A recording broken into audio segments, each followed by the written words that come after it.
ನಾನು ಬೆಳಗಾವಿ ಜಿಲ್ಲೆ ಉಸ್ತುವಾರಿ ಸಚಿವ ಸತೀಶ್ ಜಾರಕಿಹೊಳಿ ಅವರು ಹಾಗೂ ನಮ್ಮ ಈ DC ಬ್ಯಾಂಕ್ ಉಸ್ತುವಾರಿಯನ್ನು ವಹಿಸಿದಂಥ ಶಾಸಕರಾದ ಬಾಲಚಂದ್ರ ಜಾರಕಿಹೊಳಿ ಅವರು, ರಮೇಶ್ ಜಾರಕಿಹೊಳಿ ಮತ್ತು ಲಖನ್ ಜಾರಕಿಹೊಳಿ, ಒಟ್ಟಾರೆ ಜಾರಕಿಹೊಳಿ ಫ್ಯಾಮಿಲಿ ಮತ್ತು ಇರ್ತಕ್ಕಂಥ ಎಲ್ಲ ಹಿರಿಯ ನಮ್ಮ ನಿರ್ದೇಶಕ ಮಂಡಳಿ ನನ್ನನ್ನು ಅಧ್ಯಕ್ಷನಾಗಿ ಮತ್ತು ರಾಜೀವ್ ಕಾಗೆ ಅವರನ್ನು ಉಪಾಧ್ಯಕ್ಷ ಮಾಡಲಿಕ್ಕಾಗಿ ಅಭಿನಂದನೆಗಳನ್ನು ಸಲ್ಲಿಸ್ತೇನೆ. ಇವತ್ತು ಈಗಾಗಲೇ ಬಾಲಚಂದ್ರ ಜಾರಕಿಹೊಳಿ ಸವಿಸ್ಕಾರವಾಗಿ ಎಲ್ಲವನ್ನು ಹೇಳಿದ್ದಾರೆ.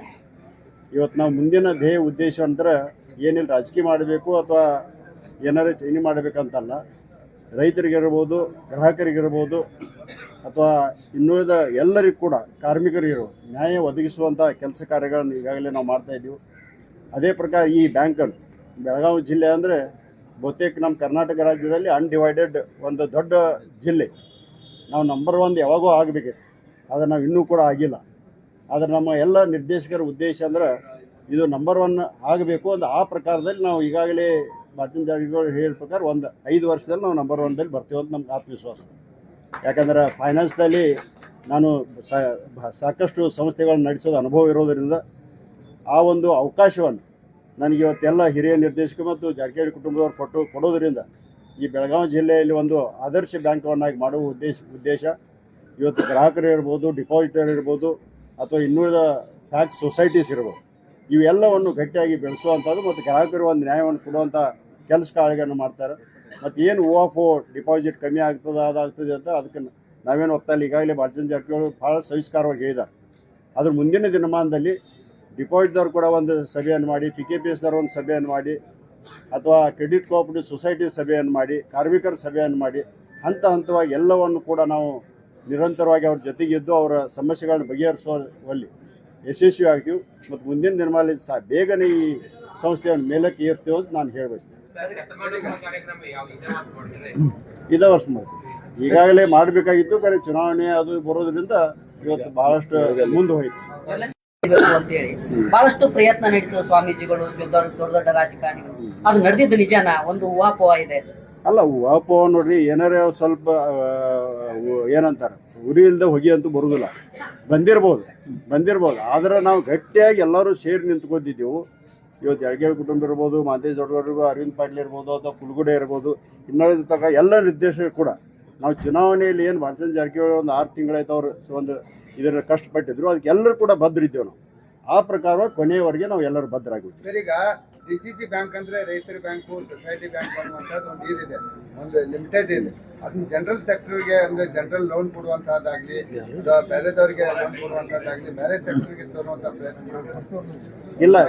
ಇದನ್ನ ತಪ್ಪು ಕಲ್ಪನೆ ಮಾಡ್ತಾ ಇದ್ದೀವಿ ನಾವು. ಇದರಲ್ಲಿ ಕಂಪಲ್ಷನ್ ನಾವು ಏನು ಟ್ಯಾಕ್ಸ್ ಸೊಸೈಟಿಗೆ ರೈತರಿಗೆ ಕೊಡಬೇಕಾದ ಭಾಗವನ್ನು ಕೊಡ್ತಿರ್ತೀವಿ.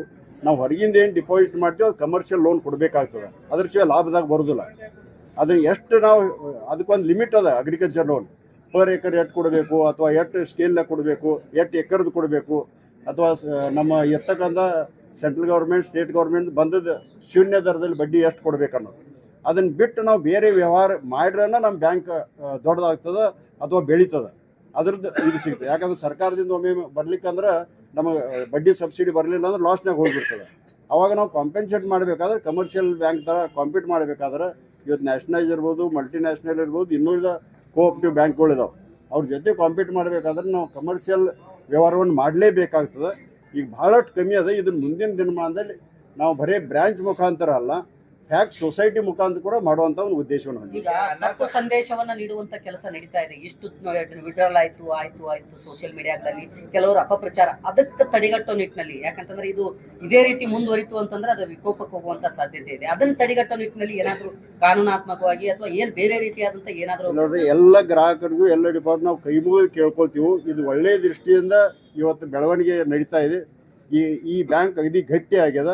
ಯಾರ್ದು ಡಿಪಾಸಿಟ್ ಏನೂ ಭಂಗ ಆಗ್ತದಿಲ್ಲ.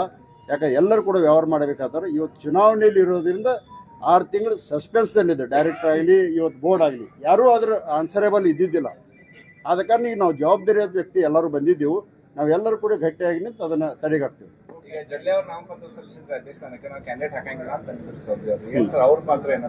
ಅದೇನು ಅವ್ರಿಗೆ ಕೇಳಬೇಕು. ಅವ್ರ ಪಾತ್ರ ನಾವು ಹೆಂಗೆ ಹೇಳಕ್ ಸಾಧ್ಯ? ಇಲ್ಲ, ಇದು ಅವ್ರ ನಾಮಪತ್ರ ಹಾಕಿಲ್ಲ ಅಂದ್ರೆ ಅವ್ರಿಗೂ ಕೂಡ ಅಭಿನಂದನೆಗಳು ಸಲ್ಲಿಸ್ತೇವೆ. ನನ್ನ ಪೋಸಾಗಿ ಮಾಡಿ ಅವರು ಕೂಡ ಪಾತ್ರ ಅಂತ ತಿಳ್ಕೊತೇನೆ ನಾನು. ಇವತ್ತು ಬಂದಿಲ್ಲ ಹಾಕಿಲ್ಲ ನಾನಾಗಲಿ ರಾಜಕೀಯ ಎಲ್ಲರೂ ಅಭಿನಂದನೆ ಸಲ್ತೀವಿ ಅವ್ರಿಗೆಲ್ಲ. ಮುಂದೆ ಎಲ್ಲರೂ ಒಟ್ಟಾಗಿ ಹೋಗ್ತೀರಾ ಅಂತ? ಇಲ್ಲ, ಈ ಡೆವಲಪ್ಮೆಂಟ್ ಸಲುವಾಗಿ ಒಟ್ಟಾಗಿ ಹೋಗೋದು ಇದೆ. ಇವತ್ತು ಯಾವ್ದು ಪಕ್ಷಾತೀತವಾಗಿ ಜಾತ್ಯತೀತವಾಗಿ ನಾವು ಹೊಂಟಿದ್ದೀವಿ.